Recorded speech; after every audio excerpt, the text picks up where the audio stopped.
profondeurs des Écritures où je te voyais. Emmène-moi dans les profondeurs des Écritures où je t'entends. Et Père, emmène-moi dans les profondeurs des Écritures. Père, emmène-moi dans les profondeurs des Écritures où je t'entends et où je t'entends et où je t'entends, où je te vois. Beaucoup ne comprennent pas dans un premier temps la profondeur de ce qu'est l'Église. Ils ne comprennent pas le but de l'Église.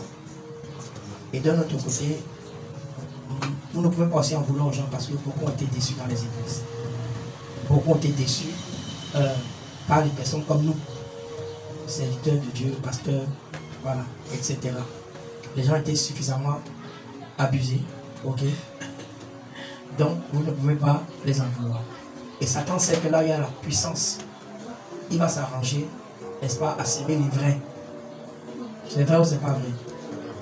Et je demande si c'est vrai ou c'est pas vrai. Il va s'aimer les vrais. Satan il va s'arranger à s'aimer les vrais. Là où il y a la puissance, là où il y a là où Dieu essaye, voilà, de faire son œuvre. Et beaucoup de personnes sont allées dans les églises, dans l'intention d'être restaurées, dans l'intention d'être délivrées, d'être libérées, sincèrement. Ok? Et ils ont rencontré les apôtres de Mammon. Ils ont rencontré des faux prophètes. Et dans Matthieu 15, Jésus a dit qu'il y aura des faux prophètes. Ok? Donc, et ils ont donné leur cœur là-bas. Il y en a qui ont été grugés, il y en a qui ont été sévèrement escroqués. Escroqués, mais oui, vraiment. Tu comprends? Il y en a qui ont perdu leur vie. Il y a une soeur qui était venue ici, que notre soeur Pascaline avait invitée. Quand vous écoutez son histoire, c'est pathétique. Vous comprenez? Donc, alors, son père, qui a perdu sa femme dans cette église-là, de la place, ne veut plus rien entendre parler de l'église. Ça fait qu'une fois qu'elle est venue ici, quand voilà, Manu a pris les photos comme il a l'habitude de prendre et tout ça, et puis on postait sur Facebook. Quand elle a vu ça, vraiment, elle nous a appelé en tremblant, elle dit que si son père voit ça, elle est finie. L'église, tu es encore parti là-bas, ils ont tué ta mère, machin. Et nous avons dit qu'il est important de comprendre que l'église là, ce n'est pas la pensée de l'homme. Je ne sais pas comment tu perçois ce que je te dis là. Mais l'église, ce n'est pas la pensée de l'homme. L'église, c'est la pensée de Dieu. Et la première fois où le mot église a été prononcé dans la Bible, c'est venu de la bouche de Jésus. De la bouche de Jésus. Matthieu 13, 18. D'accord? Jésus dit, je bâtirai mon église. Jésus dit, je bâtirai mon église. Et dans la semaine, j'ai dit quelque chose. Le Seigneur ouvert mes yeux quand je méditais. Voilà, et puis j'ai écouté ce message. Le Saint-Esprit me disait que il n'a pas fini de bâtir l'église. C'est pour ça qu'il a dit, je bâtirai, il a parlé au futur. Je bâtirai mon église. Et donc, il me faisait comprendre que il y a encore beaucoup de personnes qui ne font pas encore partie de son église. Amen. C'est pour ça qu'il bâtit toujours. Et nous avons vu donc que l'église, dans un premier temps, n'a rien à voir avec l'édifice. Dis avec moi, édifice. L'église n'a rien à voir avec une bâtisse, une construction faite des mains d'hommes. L'homme a pris le sable, il a pris de l'eau, il a pris le ciment, il a mélangé, et puis il a fait des briques. Et puis voilà, il a monté, il a appelé ça église. Ce n'est pas ça l'église dans un premier temps. Est-ce qu'on est ensemble? Non, ce n'est pas ça l'église. Et on a lu ce passage de Romains où l'apôtre Paul dit, salue-moi l'église qui est dans la maison de un tel. D'accord? Donc, pourquoi l'apôtre Paul dit, salue-moi l'église qui est dans la maison? Parce que l'église, c'est l'ensemble des enfants de Dieu rassemblés et qui louent Dieu dans le même esprit. Amen. C'est ça l'église d'abord. C'est ça le corps. Jésus ne reviendra pas prendre la baptiste Eden Life. Il ne viendra pas prendre la baptiste Vineyard Chapel. Ou encore ICC ou Vase d'honneur. Ou Alpha Naomi. Non. Il viendra prendre le corps. C'est ça son église. Alors Jésus a dit, je bâtirai mon église. J'avais moi mon église. Ramène-moi le verset là. Matthieu 13, 18. Jésus a dit, je bâtirai mon église. Parce que Pilate en son temps avait son église. Et Pilate avait été envoyé par qui? par César, qui était l'empereur de Rome. Et donc, quand Pilate est arrivé donc dans sa juridiction, il avait, n'est-ce pas, son parlement, son assemblée. D'accord? Et il régnait en ce lieu-là, dans cette juridiction-là, avec les lois de Rome. Amen. Amen. Et donc, Jésus dit donc, moi, je bâtirai mon église. Mon église, et je vais régner avec mes lois, avec ma culture, avec ma façon de penser. Amen. Et donc, quand nous devons enseigner des doctrines, comme on a vu le jeudi passé, nous devons former, n'est-ce pas, les enfants de Dieu. Et c'est le rôle des apôtres, des prophètes, des évangélistes, des pasteurs et docteurs, de former, n'est-ce pas, le corps. N'est-ce pas? On a vu que c'était pour les former pour trois choses particulièrement. Premièrement, pour l'édification du corps de Christ. N'est-ce pas? Ensuite, pour l'œuvre du ministère. Ensuite, le perfectionnement. Lui, dans lequel tu es pour l'équiper. D'accord? Donc, c'est ça le rôle, n'est-ce pas, de ces offices-là.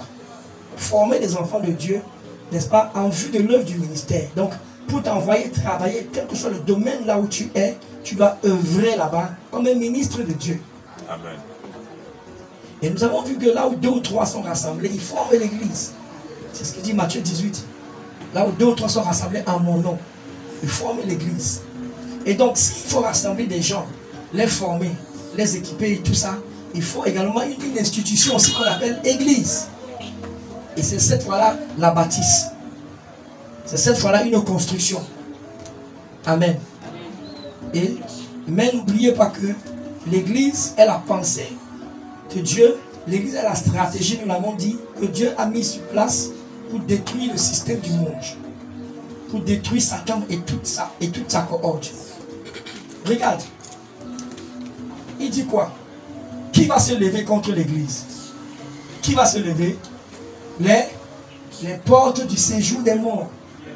Tout l'enfer est contre l'église. Est-ce qu'on est ensemble? Quand vous regardez comme ça, vous me faites peur. Est-ce qu'on est ensemble ce matin? Voilà. Amen. Yes. L'enfer, tout l'enfer, les portes du séjour des morts. Et il y a plusieurs portes dans le séjour des morts, comme dans le royaume de Dieu, il y a plusieurs portes également. Et donc tout l'enfer hait l'église. Je le disais l'autre jour, Satan, il hait l'église d'une haine passionnelle. Intrinsèque et passionnelle. Satan hait l'église. Dès que tu décides d'être dans une église, regarde, je te donne une nouvelle. Je ne sais pas si elle est bonne ou mauvaise, Satan va s'élever contre toi. Amen. Il va s'élever contre toi. Tu comprends? Et par plusieurs stratégies. Par plusieurs stratégies. S'il ne fait pas en sorte que tu aies un problème avec Egoan, il va faire en sorte que tu aies un problème avec Gisèle ou bien avec Kwepi. Et Kwepi va dire que dans l'église là, il n'y a pas l'amour. Il n'y a pas quoi? Il n'y a pas l'amour, tu vois. Tu ne sais pas, mais Satan, son but, c'est de te faire sauter de l'église. C'est le but qu'il poursuit en fait. Tu sais, je disais à quelqu'un l'autre jour que l'église, c'est un rassemblement de personnes frustrées qui sont en chemin vers la délivrance. Amen. Tu comprends? C'est un ensemble de personnes, c'est des blessés de guerre. Et voilà pourquoi on s'attend à ce que maman le disait tout à l'heure, que Dieu la bénisse. C'est un privilège de faire le travail que nous faisons. C'est un privilège. Je le disais il y a une nuit. Et puis, que tu le veux pas, si Jésus a été blessé, tu seras blessé. Amen. Évangéliste, pasteur évangéliste, tu seras blessé. Amen. Je te dis la vérité. Tu seras trahi. C'est un bon ou mauvais nouvelle, je ne sais pas. Mais c'est clair. Donc, le serviteur n'est pas plus que le maître. Amen. On va subir les choses que le maître a subies. Et c'est un privilège pour nous de prendre part aux souffrances du maître. Oui, ça fait pleurer et tout ça, mais qu'est-ce que tu veux? C'est le lot, c'est notre lot, ça. C'est une bénédiction aussi. Parce que il a dit que il nous a été fait la grâce, non seulement de croire en lui, mais de souffrir aussi pour lui. Philippiens 1, 29 à 30. Il nous a été fait la grâce de croire en lui, mais de souffrir aussi pour lui. Il a souffert la trahison, on a vu ça longtemps. Il a souffert beaucoup de choses. Donc, je disais tantôt que Satan attaque l'église. De plusieurs manières. C'est pourquoi, tu sais, la seule manière avec laquelle nous pouvons réellement te protéger, c'est en enseignant. Oui, c'est en enseignant. Jésus est la tête de l'église. La dernière fois-ci, nous devons apporter un changement dans ce monde. Il faut également qu'on change. Parce que l'église, les nations, je veux dire le monde, consciemment ou inconsciemment, compte sur nous grâce. Oui, le monde compte sur nous. Parce que Jésus, il a dit que nous sommes la lumière du monde. D'accord? Donc, we don't have to escape of this world, from this world. Ça, non. On n'a pas besoin d'échapper à ce monde. Jésus nous a, il a dit, je vous laisse. Je vous quoi? Moi, je pars, non, mais moi, je vous laisse. C'est lui qui nous a laissé dans le monde. Le monde ne nous appartient pas. Mais son esprit est en nous. Actuellement, il est avec nous. Tu comprends? Oui. Et lui-même, il est venu. Le monde était, il n'est pas venu condamner le monde. En venant, le monde était déjà condamné. C'est ce que dit Jean 3, 17, 18. Le monde était déjà jugé. Il est venu sauver le monde. Donc nous sommes là pour sauver le monde. Parce que toi et moi, nous avons reçu la parole de la réconciliation. Extraordinaire. 2 Corinthiens 5 quoi? Combien? 18, 19, 20. Nous sommes des ambassadeurs. Et nous avons reçu la parole de la réconciliation. Ça veut dire que le monde ne peut être réconcilié avec Dieu que par toi. Et Paul dit, je vous en supplie, soyez réconciliés. Je vous en supplie, soyez réconciliés. Quand tu viens à l'église le dimanche et que tu invites quelqu'un, tu es en train de faire du bien au royaume. Oui. Quelqu'un est réconcilié parce que tu l'as invité. Amen. Nous avons vu que la principale œuvre que Jésus bâtit, c'est l'église. L'un des grands travaux, n'est-ce pas, Jules, que Jésus fait, c'est bâtir l'église. Et moi, j'ai envie de faire le travail que Jésus fait. Bâtir l'église. Bâtir l'église. Tu comprends? Ça veut dire quoi, bâtir l'église? Bâtir l'église, c'est ce qu'on a fait toute la journée de jeudi, quoi, de 8h à 17h, ou à quelle on a fini là? Mais 16h là-bas. Bâtir les enfants de Dieu. C'est ça, bâtir l'église. Ce n'est pas d'abord une bâtisse. Est-ce qu'on est ensemble? Et Jésus est en train de te bâtir et de me bâtir. Amen. Il bâtit l'église. Pourquoi? Bâtir l'église, ça veut dire quoi? Chercher à ce que l'église ressemble à Christ. Chercher à ce que l'église ait l'image de Christ. Chercher à ce que chaque enfant de Dieu, parce que c'est cette image qu'on a perdue, ressemble à Christ. Et si le monde nous regarde avec notre façon d'agir aujourd'hui, le monde n'aura pas envie de nous suivre si on ne ressemble pas à Christ. Voilà pourquoi nous devons apprendre à renoncer à nous-mêmes, disais-je encore hier ou avant-hier. Apprendre à renoncer. Le problème, c'est qu'on est trop vivant. Il faut qu'on meure. Il faut qu'on fasse quoi? Il faut qu'on meure à nous-mêmes. Si on veut apporter la solution au monde, il faut qu'on meure. Si on veut réveiller, un jour m'a invité quelque part pour prêcher sur le réveil. C'était le thème du message, le réveil. J'ai dit ok. Et moi, ma pensée naturelle, ma pensée naturelle, c'était que si tu dors, tu ne peux pas réveiller quelqu'un aussi qui dort. Il faut que tu sois réveillé. Et j'ai écrit ça. Mais je me souviens, j'étais au bureau en train de travailler. Le Saint-Esprit me dit que si tu veux réveiller quelqu'un qui dort, quelqu'un qui est mort, si tu dois mourir. J'ai dit, et il a commencé à m'expliquer ça. Et il dit, oui, vous voulez apporter le réveil, mais vous devez mourir à vous-même. Extraordinaire. Tu sais, le Saint-Esprit te dit des choses là-bas, tu veux brrr, après il t'explique. Il dit, vous devez mourir à vous-même si vous voulez réveiller ceux qui sont morts. Vous devez mourir, c'est ça le sacrifice. Le renoncement à vous. Et je suis arrivé à l'église là-bas, j'ai relâché ça là-bas, j'ai vu les yeux des gens. Et puis après, j'ai essayé de les expliquer. On a vu que l'église c'est la volonté de Dieu. 1 Corinthiens 12, 18, on a vu ça. Je suis juste en train de passer. L'église c'est la colonne et l'appui de la vérité. Jésus a parlé à cette église. Jésus a parlé à cette église. L'église d'Éphèse, Smyrne, Pergame, Thyatire, Sardes et Philadelphie. Donc Jésus parle à l'église. Dans l'Apocalypse, quand il a commencé à vouloir donner des grandes révélations, il a parlé à l'église. Et là, c'est bon, c'est bon là. Je dis des... Amen. Donc, l'église donc est là pour t'éclairer, pour t'orienter, pour t'instruire sur, voilà, sur tes choix de vie. On a vu ça sur 119, verset 105. Ok? Ta parole est une lampe à mes pieds, lumière sur mon sentier. Oui. Donc l'église nous donne la force d'échapper au péché. Psaume 119, verset 9 à 11, je sais ta parole dans mon cœur. Voilà, afin de ne point pécher contre toi. Donc on ne va pas revenir sur tout ça. L'Église nous apprend à embrasser la parole de Dieu. Proverbe 4, 8. Ok? L'Église nous donne des bergers et des pasteurs. L'Église nous donne des bergers et des pasteurs. Et ça, c'est assez profond. Ok? Parce qu'aujourd'hui, tu sais, plein de gens souffrent parce qu'il n'y a pas de berger. Je vous ai expliqué le jeudi passé pendant la formation que tout pasteur est un berger, mais tout berger n'est pas un pasteur. N'est-ce pas? Ok. Et en réalité, ce que Jésus cherche, c'est vraiment des bergers. D'accord? Il cherche des bergers. Il cherche des évêques. Il y avait moi évêque. Il a dit que si quelqu'un désire la charge d'évêque, il désire une œuvre excellente. Amen. Évêque, on a vu que le mot évêque, c'est le mot grec quoi? Épiscopos. Ceux qui étaient à l'école ont compris. Ceux qui sont destinés à l'école. Dis avec moi épiscopos. Voilà, c'est ça évêque. Celui qui désire la charge d'évêque. Épiscopos signifie quoi?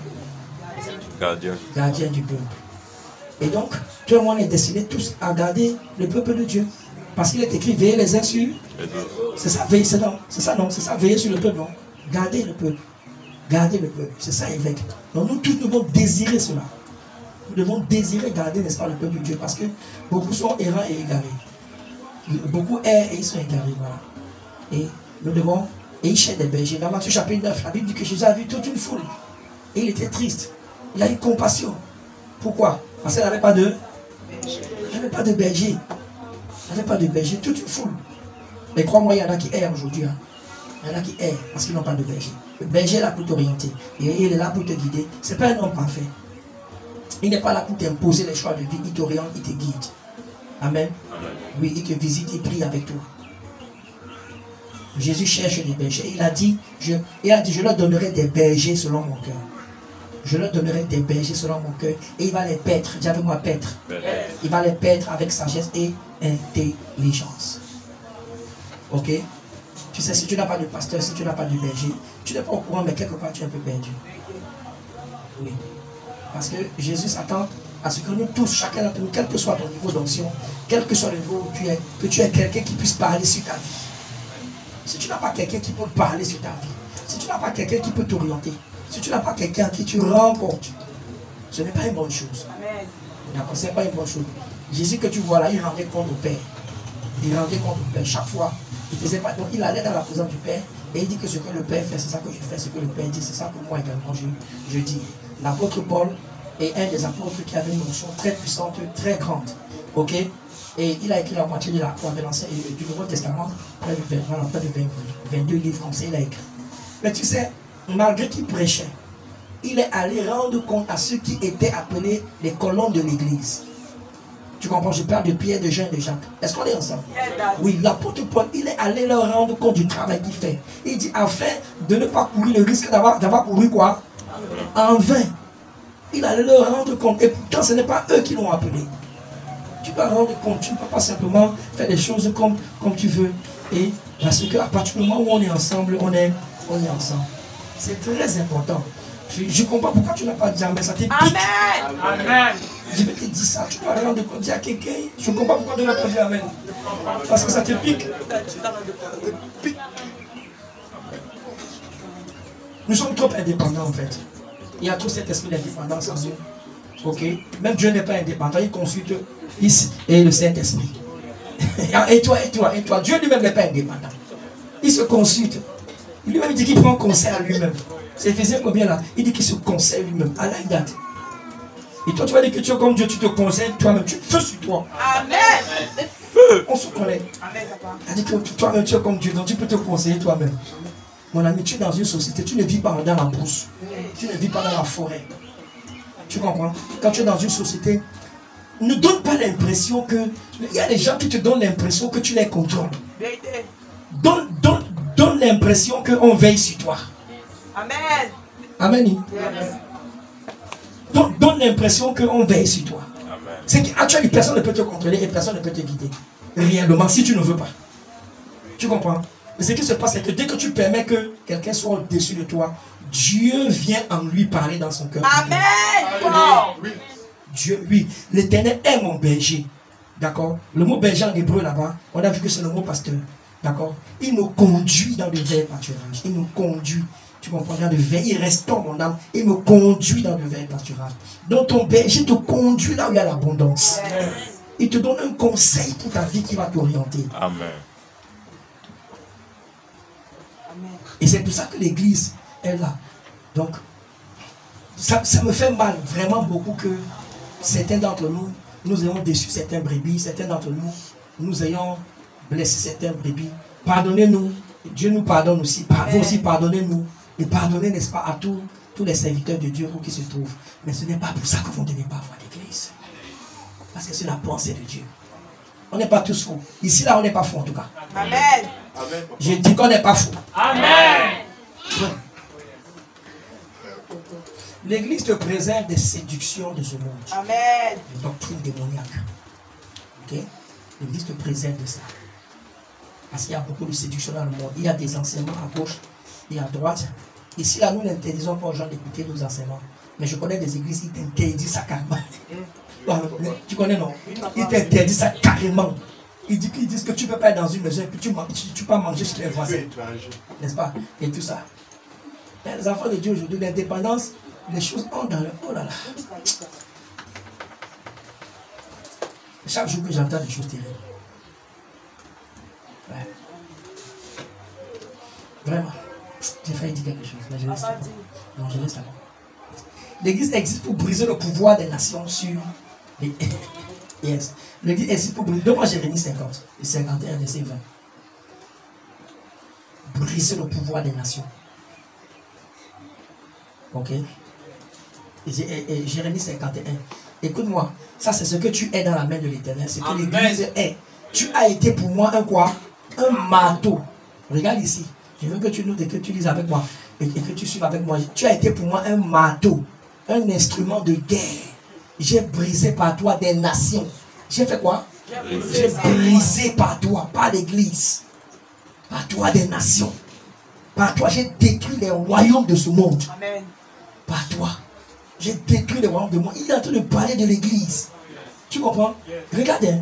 Satan, hein, si Satan veut détruire ce monde, il ne va pas d'abord attaquer l'hôpital. Hein. Il ne va pas d'abord attaquer les écoles maternelles. Non. Il va attaquer l'église. Il va attaquer quoi? L'église, les enfants de Dieu. C'est pour ça que dès que tu es quelque part dans une institution et tout ça, là, tu vas voir, des mécanismes seront mis en place pour te détruire. Pour qu'on t'accuse des choses. Parce que Satan sait que là-bas, là, tu peux éclairer tous ceux qui sont là-bas. Donc c'est pour ça qu'avant qu'on aille quelque part là, on doit être des disciples véritables. Amen. Il faut qu'on ait le cœur circoncis. Oui. Qu'on ait le cœur travaillé. La politique que tu vois là, je ne suis pas destiné à être politicien, mais j'aime la politique. Parce que je me suis rendu compte qu'en politique, on peut influencer beaucoup. N'est-ce pas, non? On peut influencer. Les politiciens, excusez-moi l'expression, la plupart d'eux, c'est des grands menteurs. Mais les gars là, ils parlent. Leur façon de parler, c'est comme la vérité. Et les gens savent qu'ils mentent. Eux-mêmes, ils savent que ceux qui les écoutent savent qu'ils mentent. Mais ils mentent quand même. Mais tu comprends ce qu'il dit? Donc, ça dit que je te mens, tu sais que je te mens, et je sais que tu sais que je te mens. Mais je te mens quand même, et tu acceptes quand même. Qu'est-ce qui se passe? C'est le pouvoir de la persuasion. Ils ont un pouvoir de persuader les gens par les mensonges. Et c'est actuellement l'esprit qui est derrière. Tu comprends? Maintenant, le Seigneur veut quoi? Il veut que les enfants de Dieu fassent de la politique. Parce que ce n'est pas les gens du monde, ce n'est pas les Rosicruciens, ce n'est pas les francs-maçons qui doivent nous diriger avec leurs standards. Non. Ce n'est pas eux qui doivent gérer la société. Bon, maintenant voici ce que les statistiques ont montré. La plupart des enfants de Dieu, quand ils quittent maintenant, quand ils vont dans la politique maintenant, c'est fini, ils se compromettent. Ils se compromettent à cause, n'est-ce pas, du blé. À cause de quoi? Du blé. À cause du blé. À cause de la ham. Et la sardine, les pains et les sardines. Ils se compromettent. Mais c'est eux qui doivent briser et détruire les royaumes qui sont installés là-bas. Oui. Par toi, j'ai brisé le cheval et son cavalier. Tu vois, c'est Pharaon, non, et tout ça, ceux qui se disent fort. Par toi, je les ai brisés. Par toi, le chat et celui qui était dessus. Oui. Par toi, j'ai fait quoi encore? J'ai brisé l'homme et la femme. Par toi, j'ai brisé le vieillard et l'enfant. Par toi, j'ai brisé le jeune homme et la jeune fille. Oui, etc. Par toi, j'ai fait quoi encore? J'ai brisé le berger et son troupeau. Par toi, j'ai brisé le laboureur et ses bœufs. Par toi, j'ai brisé les gouverneurs et les chefs, etc. etc. Est-ce que tu sais que Satan lui-même, c'est un genre de berger? Est-ce que tu sais ça? Parce qu'il a plein de gens qui conduisent. Il a plein de gens qui le suivent. Amen. Amen. Alors maintenant, par quoi, quel est l'instrument dont Dieu se sert véritablement pour détruire, pour briser les royaumes de ce monde? 2 Chroniques 17. Je t'ai donné ça. 2 Chroniques 17. Regarde l'instrument extraordinaire. Regarde l'instrument qu'il utilise pour briser les royaumes de ce monde. 2 Chroniques 17. On va lire à partir du verset 7. Ok? Parce que si c'était un instrument, on avait déjà étudié ça ici longtemps. On a même prié pendant un jeûne de 40 jours, on a prié avec. La Bible dit la 3e année de son règne, il chargea, il est mis ici pour Josaphat, il chargea ses chefs Ben Haïl, Abdias, Zacharie, Nethanil et Michée d'aller enseigner dans les villes de Juda. D'aller faire quoi? Écoute-moi attentivement. Il est chargé d'aller faire quoi? D'aller enseigner. D'aller enseigner. Il les a chargés, c'était ses ministres, oui. Il envoya avec eux les Lévites, Shemaïcha, Netania, Zebadia, Azar, Chérim, tout ça là, et les sacrificateurs. Oui, verset 8. Non, verset 8. Il envoya, ok, et les sacrificateurs et les chamans, donc il les a tous envoyés. D'accord? Verset 9. Ils enseignaient dans Juda, ayant avec eux le livre de la loi, ça veut dire la Bible. D'accord? Voilà, l'Ancien Testament. Ils enseignaient. Ils parcoururent toutes les villes de Juda et ils enseignaient parmi le peuple. On a encore insisté pour la 3e fois. Ils enseignaient. Ils sont allés enseigner dans toutes les villes, parmi le peuple. Ils sont allés enseigner. Ils sont allés donner la connaissance. Ils sont allés éclairer. Parce que l'enseignement est une lumière. Proverbe 6, 23. C'est l'enseignement qui éclaire. L'enseignement illumine. L'enseignement donne l'orientation. L'enseignant bâtit comme l'enseignement te bâtit en ce lieu. Amen.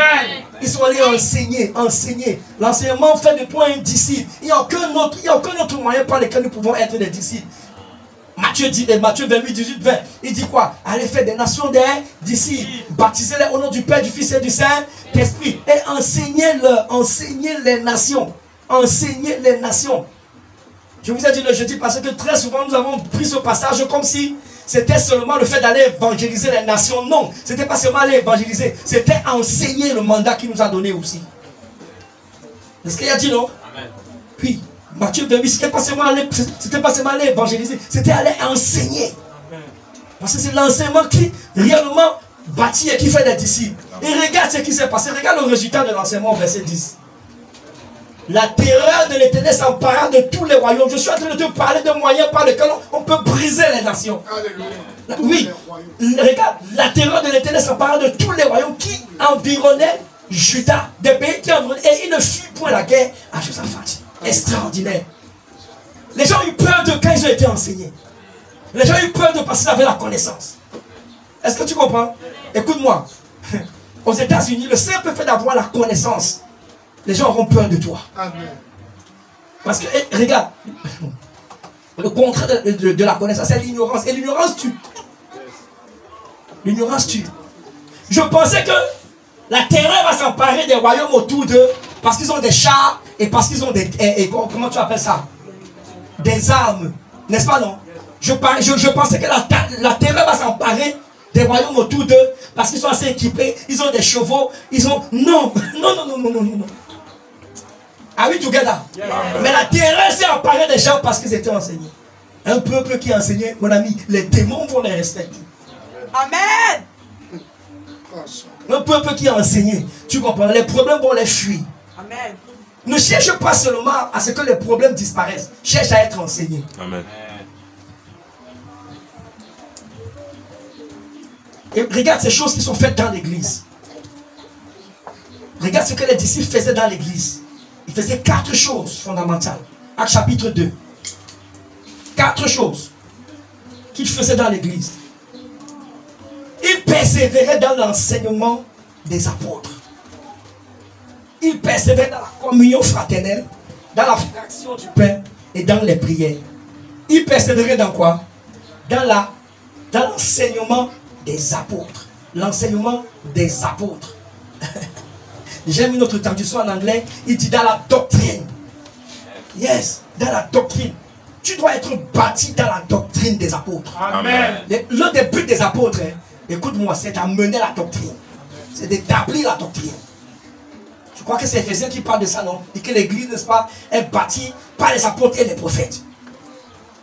Donc il persévérait, dis avec moi, persévérer. Persévérer. Persévérer dans la doctrine. Pourquoi on parle de doctrine? Pour que tu maîtrises une doctrine, il faut qu'on t'enseigne ça plusieurs fois. Plusieurs fois. C'est pourquoi je vais commencer à parler aussi de la déloyauté tout à l'heure. Amen. Je parle de la déloyauté parce que c'est une arme terrible que Satan utilise pour vaincre l'église. Amen. Amen. Une arme. Beaucoup d'entre nous, on voit l'immoralité sexuelle seulement. Oui, Satan s'en sert. On voit seulement la sorcellerie. Oui, Satan s'en sert pour détruire l'église. Mais je te dis, la sorcellerie, c'est petit. Donne-moi petit d'avec. Petit d'avec. Tu les écrases seulement. Yes. Mais la déloyauté. Bon, il ne faut pas qu'elle dévance les choses. Il faut que, si je parle trop le dimanche prochain, tu ne vas pas venir. Il faut que tu viennes dimanche prochain. Donc, moi, donc, ils persévéraient. Ils persévéraient. Ils enseignaient les mêmes choses. Et les gars étaient bâtis dans ça. Bâtis. Souvent, quand tu veux bâtir une maison, tu mets beaucoup d'eau, non? Tu mets un peu d'eau. Beaucoup d'eau avec le sable, le fer, beaucoup. Il faut que ce soit solide. Beaucoup d'eau. Et là, c'est la parole. Beaucoup de paroles. Beaucoup de doctrines. Dans l'enseignement, ils persévéraient dans ça. Je te parle d'une activité qu'on faisait constamment dans l'église et qu'on doit faire constamment dans l'église. Amen. Je ne pense pas que constamment, oui, je crois à la délivrance, nous faisons la délivrance, mais je ne crois pas que dans l'église, on doit passer le temps à délivrer les gens, pousser la tête des gens pour qu'ils tombent. Non, non, non, non, non, non. Écoute-moi, la doctrine, ça te libère. Amen. Ils persévéraient dans la doctrine des apôtres. C'est une activité fondamentale qui était faite dans l'église. Et voilà pourquoi Satan attaque les vraies doctrines. Oui. Et c'est pour ça qu'Éphésiens parle de la doctrine. Non, c'est normal. Girafe, girafe. Tu me fais les yeux doux. C'est pour cela que Satan attaque les doctrines. Et Timothée nous parle des doctrines de quoi? Des démons. Des démons. Doctrine des démons. Une autre chose dans laquelle il persévérait, la communion fraternelle. I like this also. Amen. Il persévérait dans ça. Ils étaient là dimanche. Après l'autre dimanche encore. Dans l'église ici, l'enseignement c'est quand ici là dans l'église? C'est mardi, non? Oui, c'est mardi, c'est ça. Mardi, ils étaient là. Je veux savoir s'ils sont au courant. Parce que c'est compliqué l'affaire. Dis à quelqu'un, c'est mardi. C'est mardi. Ils étaient là mardi. Pendant les séminaires, ils étaient là. Et ils persévéraient dans les programmes de louange et d'adoration.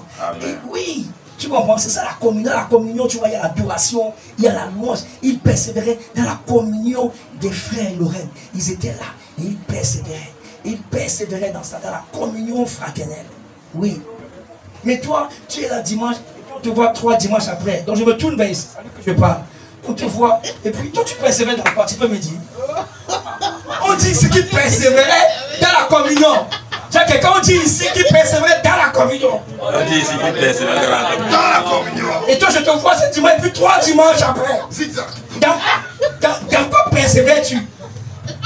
Il persévérait dans la communion des frères. Fraternels et frères. Amen. Et sœurs. Amen. C'est l'église qui est comme ça. C'est l'église. Non, parce que si me trouve toi, tu vas dire qu'il parle à moi. C'est pas de parler, il parle à moi.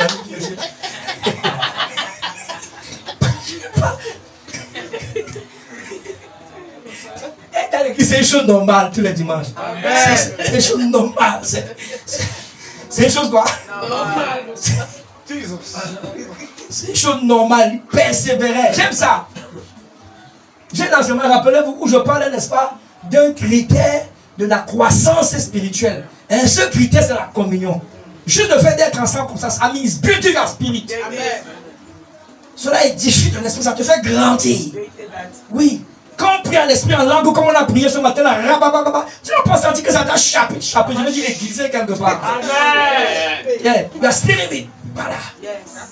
Ça chapeau dans ton esprit. Oh yes, c'est ça. Quand on est des fois, quand tu es un peu down, tu vois, quelqu'un en feu, le feu te réveille. Amen. Le feu là te réveille. Persévérer dans la communion. C'est ça l'un des objectifs de l'église. Persévérer. Après la communion, ils vont persévérer dans quoi? Dans la fraction du pain. Amen. Et même, regarde, toutes ces choses-là, tu vas voir, Satan, il a attaqué tout ça. Même la fraction du pain. C'est une puissance, la fraction du pain. Ça, c'est ce qu'on appelle la Sainte Sainte ou la table du Seigneur. Amen. Il persévérait dans ça aussi. Parce que le Seigneur avait dit, chaque fois que vous vous voyez, faites-le. Et maintenant, Satan a attaqué l'église de telle manière que, dans certains endroits, ils font ça une fois tous les 6 mois. Oui. Et des fois, quand ils font ça, même, ils ne prennent pas le sang, ils prennent seulement le pain. Tu vois de quoi je parle? Et c'est terrible. Jésus a dit, c'est le pain, et c'est, et voilà, c'est son corps, et c'est son sang. Donc, il persévérait dans ça. Et quand tu lis dans Acte 2, quand tu vas avec Axel là-bas, parce qu'ils avaient l'habitude de faire ces choses, il y avait des miracles extraordinaires. Et l'église, n'est-ce pas? L'église croissait. Il persévérait dans quoi encore? Les prières. Amen. Les quoi? Prières. Les prières. On n'a pas dit qu'il persévérait dans la prière. Il persévérait dans les prières parce qu'il faisait toutes sortes de prières. Oui. Il faisait toutes sortes de prières. Vendredi spécial, là, c'est un type de prière qu'on fait. Yes. À la veille, là, c'est un type de prière aussi. Amen. Les midis, là, c'est un type de prière. Amen. On appelle ça les prières. Tu vois comment les prières? Les prières. Voilà. Les matins à 6 h aussi, c'est un type de prière. Yes. Tu comprends donc? Généralement, les matins à 6 h, on ne coupe pas la tête des démons, c'est plus soft. Yes. Tu vois ce que je veux dire? C'est plus soft. Les prières. Il persévérait dans les plusieurs types de prières. Les prières de supplication, les prières d'action de grâce, les prières de combat. On va arriver. Donc, il persévérait dans ça. Je te parle des activités qui sont faites à l'église. Si tu ne retrouves pas ces 4 activités à l'église, c'est un problème. Il y a un problème quelque part. Peut-être que ce n'est pas l'église, c'est autre chose. Est-ce qu'on est d'accord? Je n'ai pas dit qu'on ne peut pas faire autre chose. Je n'ai pas dit que l'église ne peut pas organiser autre chose. D'accord? On organise des agapés et tout ça entre nous. Agapés. On fait agapé, non? On fait agapé. Mais maman, il y a longtemps qu'on fait agapé. Si tu ne vas pas nous organiser, agapé encore. Organiser là, ça ne veut pas dire que c'est maman ça qui prépare. Chacun prépare quelque chose. Parce que, oui, chacun prépare. Tu prépares la nourriture de ton village et tu vis avec. Et je sais, va faire un bon donner pour maman. Ça, amen. Je continue, je ne viens pas. Amen. Tu vois, tout ça là, ça renforce. Et ça nous rend fort en tant que frères et sœurs. Et ça, l'église. Alors, Satan, connaissance des choses, il a établi ou détruit une grande stratégie. D'accord? Et comme je le disais tout à l'heure, nous, Satan. Tu vois, la Bible dit que Dieu nous accorde sa grâce. La Bible dit que nous ignorons les desseins du diable. Oui, et on ne va pas ignorer ces desseins. Il y a des églises où la sanctification est enseignée. Et c'est bien, gloire à Dieu, nous aussi nous enseignons là-dessus. Et tu vas voir, les gens marchent réellement dans la sanctification. Mais pourtant, il y a beaucoup de divisions là-bas. Pourquoi? Parce que peut-être sans le savoir, ils se sont trop focalisés sur ça. Alors que l'esprit de la division, je parle de la déloyauté. C'est un esprit terrible que Satan utilise pour détruire les églises. Oui. L'esprit de la déloyauté. L'esprit de Jézabel. Jézabelito spirit. Est-ce que tu comprends ça? L'esprit de la séduction. Dans les églises. Jézabel enseigne dans plusieurs églises. Tu sais ça, non? Voilà. On l'a laissé enseigner. C'est ce qu'il a dit. Je sais pas quelle église c'est ça. Ce que j'ai compris, c'est que tu as laissé. C'est pas ça. Tu as laissé, n'est-ce pas, Jézabel. Tu as laissé Jézabel enseigner. C'est un esprit. L'esprit de la séduction. Et il faut que tu sois conscient de la déloyauté. Ok? Je vous assure, la déloyauté est un esprit terrible que Satan utilise pour empêcher les communautés d'être fortes. Donc, on va parler ce matin. Je vais juste toucher 2 points et je vais arrêter. Sinon, un seul point même. Un seul. Je vais toucher un seul. On va parler de 7 étapes qui mènent à... De 7 étapes qui mènent, n'est-ce pas, à la déloyauté. On va parler de 7 étapes qui mènent à la déloyauté. Donc, Et tu sais certainement que c'est quelque chose qui est assez profond, c'est assez long. Et tu vois, il y a des étapes qui mènent à la déloyauté. Alors, vous savez que, qui sait ici qu'il y a cette étape qui mène à la déloyauté? Bon, non, qui ne sait pas? Je veux voir à la main. Qui ne sait pas qu'il y a... Ok, une seule personne. Toi aussi tu ne sais pas, toi aussi tu ne sais pas, papa ne sait pas, Stéphane ne sait pas, Gisèle ne sait pas. Ok. Ok, cette étape qui mène à la déloyauté.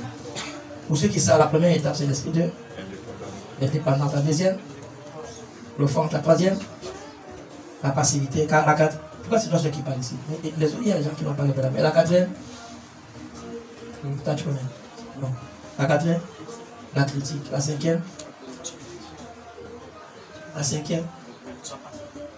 non. La politique. Et la sixième, la séduction. Et puis il y a une septième. Oui. Non mais avant ça, il y a l'exécution même c'est bon. Il y a deux qui se confondent là. Maintenant, il faut comprendre quelque chose. La déloyauté. Satan s'en sert parce que lui-même c'est un premier déloyal. C'est un grand déloyal Satan. Et c'est ça qu'il a utilisé quand il était au ciel. Vous savez tous que Satan était au ciel. Et en ce temps, il s'appelait Lucifer. Donc c'est le premier déloyal. Voilà pourquoi, dans une assemblée, dans une église, dans une communauté, d'accord, des frères, Satan va beaucoup utiliser l'esprit de la déloyauté. Et la déloyauté, vous devez comprendre que ce n'est pas quelque chose qui vient. Ça ne vient pas une seule. Ça ne vient actuellement jamais une seule fois. Oui. C'est des étapes. Dis avec moi étapes. C'est des étapes. Pour que quelqu'un parvienne à l'étape de la déloyauté. Tu comprends? Franchement, c'est un processus qu'il suit. Et c'est bien parce que, ensemble, on a déjà utilisé ça. J'ai dit qu'on ne devient pas déloyal du jour au lendemain. Certaines personnes ne savent pas qu'elles sont en train de devenir déloyales. Et d'un autre côté, les dirigeants ne le remarquent pas, à moins d'avoir profondément étudié les styles de la déloyauté. Regarde, pourquoi souvent nous ne remarquons pas cela? Parce que le peuple de Dieu qui est en face de nous, très souvent, c'est les acteurs. C'est les acteurs de cinéma, ça dit que c'est les grands joueurs. Tu comprends, non? Donc, mais quand tu as étudié les signes, les signes ne trompent pas. Les signes, c'est comme les symptômes. Comme lorsque tu vas chez un médecin. Et puis après, quand tu lui dis comment ça, les symptômes que tu m'as donné là, ça, c'est la fièvre typhoïde, ça, c'est ceci, ça, c'est... Donc, c'est très important quand tu es un berger, quand tu es un pasteur, même quand tu as une entreprise, ou que tu as des gens que tu diriges, c'est important de connaître ces signes-là. Est-ce qu'on est ensemble? Et donc, comme nous sommes ensemble à l'église comme ça, quand quelqu'un va commencer à manifester ces signes-là, tu vas te tourner et tu lui diras que c'est de toi qu'on a parlé à l'église. Tu as tel niveau de... Tu as tel niveau, tu as tel état. Tu as tel état. Nous-mêmes, moi je me rappelle avec maman, on a étudié ça très profondément dans les années passées. Et puis après, on a vu les signes, on a vu là où même il y a eu des signes de déloyauté. Nous tous, des fois, on manifeste des signes de déloyauté d'une manière ou d'une autre. Maintenant, il y en a qui se répandent, mais d'autres, ils sont foncièrement mauvais. Ça dit que l'esprit de Lucifer en eux. Chancez où tu n'as pas, Charlie va pas se répartir. Ça dit que voilà, ils sont foncièrement dans ça. Est-ce que tu comprends? Oui. Je me souviens, chaque fois qu'on a enseigné la déloyauté, je prie que ça n'arrive au nom de Jésus. On a enseigné, ça a attrapé certaines personnes, ils ont pris la porte. Tu te rappelles aussi, non?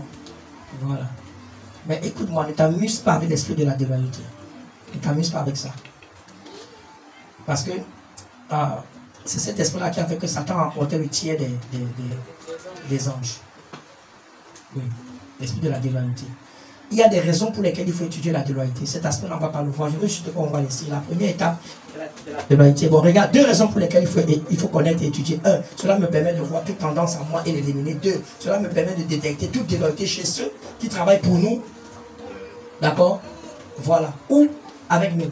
Les différentes étapes par lesquelles passe une personne qui devient de la première étape, un esprit dépendant. Ça veut dire un esprit de serpent. Oh. Le mot serpent là, ça fait pas cette chose. Même moi, ça me fait peur. Ici, il s'agit ici de ceux qui ne veulent faire qu'à leur tête. Il arrive que ces personnes ne partent pas de l'église ou de l'organisation. Mais elles ne feront pas ce que vous leur demandez de faire. Dans la majeure partie des cas, elles ne feront pas ce que vous leur demandez de faire. Amen. Elles ont un esprit indépendant. Elles ont un esprit indépendant. Tu comprends? C'est des personnes qui n'aiment pas rendre compte. Amen. C'est des personnes qui n'aiment pas rendre compte. Elles sont indépendantes. Quand vous dites que, voilà, aujourd'hui, on décide de jeûner. On décide de jeûner 3 jours. Les indépendants vont te dire qu'ils vont faire 1 jour. Hein? Ou bien ils ne font même pas. Est-ce que tu comprends? Je te dis que, bon, on jeûne 21 jours. On jeûne 21 jours. On jeûne 21 jours. Ça ressemble à quelque chose là. On jeûne 21 jours. Tu te dis comme ça. Tu vois ce qu'il veut te dire. Et ils vont te dire que moi, il fait 3 jours. J'avais déjà jeûné. Je vais te dire quelque chose. Quand on est ensemble, on est ensemble. Amen. Si on décide de jeûner, tu jeûnes. J'ai déjà expliqué ça plusieurs fois, non? Parce qu'on est un corps. Maintenant, si tu ne peux pas jeûner, il faut quand même avertir. Ne fais pas tes choses. Parce que ça peut arriver que tu n'aies pas la capacité de jeûner, soit parce que tu es malade, soit parce que ton corps est fatigué. Or, maybe you are taking drugs, peut-être tu es en train de prendre des médicaments. Ou, voilà. Mais c'est la pensée de dire, moi, je ne vais pas. Ne laisse pas cette pensée t'animer. Aie plutôt la pensée que comme l'Église a décidé, moi aussi, je suis dedans. Et je vais faire. Et je vais faire. Plusieurs d'entre vous, il y a un esprit indépendant sur vous, pas possible. Je vais vous montrer ça à plusieurs niveaux. Il y a certains parmi vous que ça a déjà beaucoup laissé. Parce qu'on a enseigné, vous avez été conscient de ça et vous avez laissé certaines choses. Est-ce que tu comprends? Donc souvent cet esprit sur toi sans que tu te rendes compte. Sans que tu te rendes compte. Oui. Donc, quand par exemple, j'ai l'habitude de dire que pour ceux qui sont dans les groupes, quand on envoie un message, il faut accuser réception. La plupart d'entre vous, vous ne le faites pas. Vous me regardez maintenant comme si j'ai inventé, pourtant c'est vrai. Vous ne le faites pas. Certains peut-être ne le voient pas, peut-être parce qu'il y en a qui m'ont dit qu'ils n'ont pas l'habitude de voir à cause de ça. Et je crois en cela. Mais certains d'entre vous, vous ne le faites pas. Vous n'accusez pas réception. Celui qui a envoyé le message, il a pris son temps d'écrire, il a réfléchi et tout ça là. C'est souvent une ou deux personnes. Ça s'appelle l'indépendance. Ce n'est pas encore la déloyauté. Mais c'est l'indépendance. Dès que tu vois, il faut montrer que tu as vu. Parce qu'on est un corps. Amen. Ça ne commence pas par les grandes choses.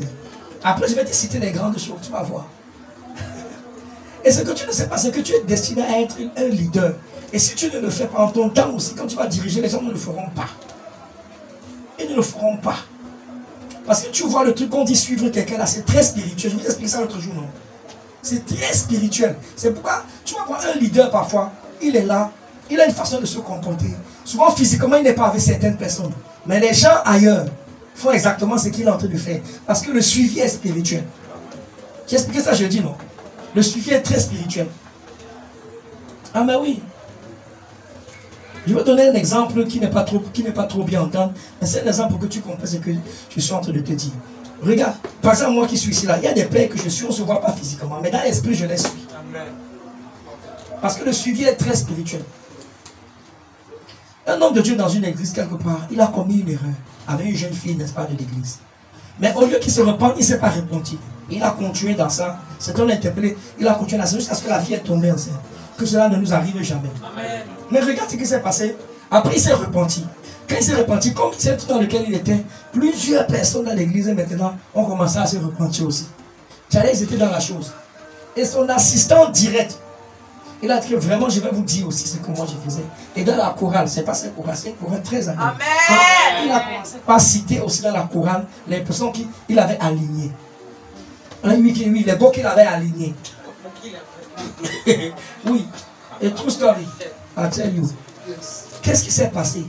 Ce que le leader fait dans l'esprit, les gens l'ont suivi. Dans l'esprit, les gens l'ont suivi. Moi, je te pose la question. Jésus, là, tu le vois physiquement. Mais pourtant, tu fais les choses qu'il demande de faire, non? Tu fais ce qu'il fait, non? Pourquoi? Parce que le suivi est spirituel. Les indépendants. L'église. Regarde. L'église où le groupe décide de... Toi, il ne faut pas avancer immédiatement avant moi. L'église où le groupe décide un jour de jeûne comme indépendant. Et ils disent, moi j'aime les jours que le Saint-Esprit m'a donné. Toujours mettre le Saint-Esprit devant. Les indépendants, ils sont comme ça.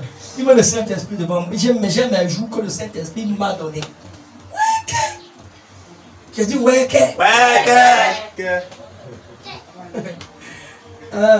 ou encore il dit, on jeûne trop. Trop de jeûne 21 jours. Comment le 21 là revient comme ça? Ça ressemble à quelque chose. On dit pas. Trop de jeûne. On lance ça demain, papa. Trop de jeûne de 21 jours dans cette église. Le feu sur toi. Trop de jeunes de 40 jours dans cette église. Tu comprends? C'est un esprit. Regarde en fait, hein, je vais te dire, ceux qui ont l'esprit de dévaluité, ils n'ont pas un esprit, je vais dire, de soumission. Ils sont toujours sur la défensive. Il faut toujours qu'ils voient quelque chose dans ce que le leader est en train de dire. Toujours. Si c'est comme ça, là, ce n'est pas bien. Un jour, tu vas te révéler. Il faut d'abord avoir dans l'esprit d'abord d'obéir. Parce qu'une chose est sûre, ton leader ne peut pas te donner une instruction déraisonnable. Il ne va pas te dire, saute du 50e étage. Comme je suis ton pasteur, obéis à ce que je te dis. Non, il ne te dira pas ça. Tu sais qu'il y a des leaders déraisonnables. Tu sais qu'il y a des leaders qui font des choses déraisonnables. Mais ce n'est pas ici. Amen. Regarde ce que le déloyal, pas le déloyal, l'indépendant dit. L'église ou le groupe décide un jour d'évangélisation. Mais l'indépendant dira, aujourd'hui, le Saint-Esprit m'a mis à cœur d'intercéder pour la nation. What a shock. Ah, c'est what a shock. What a shock. Le Saint-Esprit m'a dit, oh, d'intercéder pour ma famille, pour les malades atteints du coronavirus. Et pour ceux qui sont en Bakassi, ça peut sauter des choses qui n'ont même pas de sens. Les indépendants, ils ont toujours des choses spirituelles. Le Saint-Esprit m'a dit d'intercéder pour moi. On dit évangélisation. On est ensemble. On est quoi? Ensemble. On est ensemble. Maintenant, est-ce que je dis que ça peut arriver que tu n'aies pas quelque chose à faire? Et be careful, si c'est un truc qui se répète. Je suis en train d'enseigner sur la dévaluité. Je suis en train d'enseigner ce qui empêche les gens de rester dans une église. Et en fait, c'est un esprit qui est derrière. Je peux te dire quelque chose. Lorsque tu es resté et que tu étais actif, je n'ai pas dit que c'est le Saint-Esprit qui t'a mis à cœur de partir. Tu es actif dans une église, du jour au lendemain, PAM, comme ça, là, tu te lèves et tu pars. C'est une des grandes attaques démoniaques. Ah, mais oui. Et l'un des objectifs de Satan, c'est de t'empêcher d'être productif. Est-ce que tu comprends? Oui, c'est de t'empêcher d'être productif. En général, quand le Saint-Esprit va vouloir que tu parles, il va t'avertir. Ça ne se peut pas. Il va faire. On est d'accord? Toi-même, tu vas sentir ça petit à petit. Tu vas sentir ça, il va te montrer les signes. Peut-être que tu es dans un endroit, tu sais, mon père, il dit, le bishop, il dit, tu veux savoir ce qu'il dit? Il dit que si tu es quelque part, on ne fait pas de toi un disciple. Pardon, il faut partir. Il faut fermer la porte. Doucement. Et tu pars. La soul is not growing. Ton âme n'est pas en train de croître. Donc ce n'est pas un péché de partir. Tu comprends? Il y a des raisons pour lesquelles il faut partir. Donc on est ensemble. Oui. Le leader de l'église demande que vous portiez le blanc, noir. Peut-être à la chorale, mais toi tu dis, quand ma grand-mère montait, on était habillés en blanc. La couleur là me rappelle sa mode. Moi je vais porter le rouge. Je vais porter nos couleurs. Ils sont toujours dans le ndem. Ils sont là quoi? Le ndem. Ils sont toujours, ils ne font jamais. Tu n'as pas encore vu ça? Bien sûr que tu as vu ça. Donc, vous décidez que le dimanche, après la sortie du culte, mais lui il dira, je parle avec. Donc, regarde, il dit qu'il parle avec ses habits. Alors qu'on a dit qu'après la sortie du culte, évaluation dans le quartier, il dit que lui pas fait la lessive. Parce que dans toute la semaine, il n'a pas le temps de faire la lessive. Il sait que je parle de quelqu'un, ils auront toujours des. Il dit à quelqu'un, s'il te plaît, je chasse l'esprit d'indépendance. Je chasse l'esprit d'indépendance. Amen. Et voilà, l'enseignement sinon, ça pique parce qu'au fond de nous, il y a un esprit, on n'aime pas être soumis. Dès que tu es, hein, moi-même, l'enseignement s'il me piquait, j'étais un indépendant, pas possible. Quand tu as quelque chose, moi j'aime ceux qui expliquent ce qu'ils ont à faire. J'aime ceux qui expliquent. Certains disent vraiment, par rapport à ma famille, bien je sais pas, moi il y a un truc dans ma famille, je dois vraiment représenter. Mais quand ils parlent, tu sens en eux un esprit de soumission. Tu n'as pas l'impression que. Hein? Tu n'as pas l'impression que c'est de l'indépendance. Tu vois là. Et c'est ça ce que j'essaie de te dire. Il faut que le leader ou les leaders sentent en toi le désir de coopérer, en fait, de collaborer avec l'église. Tu vois, c'est l'esprit là que j'ai envie d'enterrer et de tuer. Amen. Non, ou bien de tuer et d'enterrer. Pas enterrer et tuer. Parce que si tu enterres et tu tues, c'est compliqué, oui. Maintenant, ce qu'il faut comprendre, c'est que ce n'est pas mauvais dans une certaine mesure d'être indépendant, mais dès que vous faites partie d'une famille, d'un groupe, d'une communauté, d'une église, d'un ministère, vous n'êtes plus indépendant. D'accord? Dans une large mesure. Votre joie, votre tristesse, votre malheur, votre bonheur, votre vie de sainteté, Et même votre péché affectera les autres. Amen. Mais si ta vie est bizarre et bizarroïde, ils vont aussi chercher laquelle tu pars. Il ne faut pas leur dire que tu viens aider la vie. Ta vie est bizarre. Tu comprends? C'est sûr que c'est l'église là qui est dans le jour. Voilà. C'est sûr que c'est l'église là. Il y a un magistrat qui a dit à Dadi, tu as suivi aussi ça, non? Il a appelé Dadi, il a dit, ah, pasteur, vous avez du travail. Tu as suivi ça sur l'enseignement du dimanche passé. Tu n'as pas suivi ça? Ah, tu n'as pas suivi jusqu'à la fin. Ils étaient au tribunal. Et puis après, il y a une soeur de l'église. Dadi est parti donc l'accompagner parce que voilà, tu sais, c'est ça les pasteurs, ils aident de tout le monde. Tu as les problèmes avec toi. Amen, c'est ça. Et donc, et puis après, dans la soeur là, elle était comme ça au tribunal. Et puis, au lieu de se taire, le juge, le magistrat de parler, elle fait du bruit dans toute la salle. Ah non, non, non, on dit taisez-vous, madame. Donc le juge, le pasteur, le juge là, il a frappé là. Et il est sorti. Il a appelé Dadi. Vous avez du travail. C'est vous fidèles cela. Vous avez du travail. Au nom de Jésus, ça ne sert pas pour Est-ce que tu comprends? Donc c'est ça, quand tu es un berger, tu as toute catégorie de brebis. Tu as les brebis, va à gauche, il va à droite, va devant, il va à droite. Tu vas faire comment? Tu vas les jeter. Non. Il y a les brebis, eux ils sont comme ça, ils sont droits comme ça. Et tu ne peux pas expliquer pourquoi il y a des brebis boucs. Oui, le bouc c'est comme ça, tu sais, il se trompe. Mais après ils se redressent. Amen. Ils sont comme ça. Après ils se redressent. Tu ne peux pas toujours expliquer pourquoi. Amen. C'est l'esprit indépendant là qu'il faut tuer. Est-ce qu'on est ensemble? Donc je finis avec ceci. Regarde, ce fut le cas, regarde, Akan. Vous allez lire ça plus tard. Akan, ce fut le cas du péché de Akan, des fils d'Élie. Et des fils d'Élie. Donc le passage d'Akan de Josué là nous montre que lorsque Josué a perdu la bataille de Haï, Josué s'est mis à pleurer. Il s'est mis à pleurer, il dit mais qu'est-ce qui s'est passé? C'est parce qu'il y avait quelqu'un dans le camp, vous vous rappelez non? Qu'on appelle Akan, qui avait péché. Et le péché de Akan a affecté lui. D'abord, a fait en sorte que le peuple a perdu la bataille. Normalement, il ne devrait pas perdre la bataille. Et puis après, le péché d'Akan, n'est-ce pas, a fait que toute sa famille a été brûlée. Et toute sa maison. Peut-être on ne sera pas brûlé physiquement, ça c'est sûr. Mais le péché, quand on est ensemble, tu as déjà eu mal à la dent. C'est comme si c'était tout ton corps qui a mal. Qui a eu mal à la dent ici? C'est comme si c'est tout ton corps qui est paralysé. Tu as eu mal à la dent récemment aussi, non? Oui, moi-même.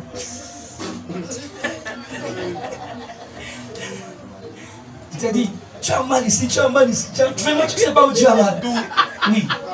Quelqu'un te regarde mais il t'énerve même.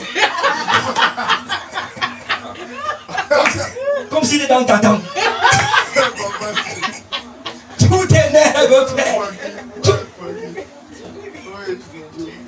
Je te parle comme ça pour que tu comprennes comment le péché d'une personne peut affecter une communauté. Parce qu'on est un corps, frère.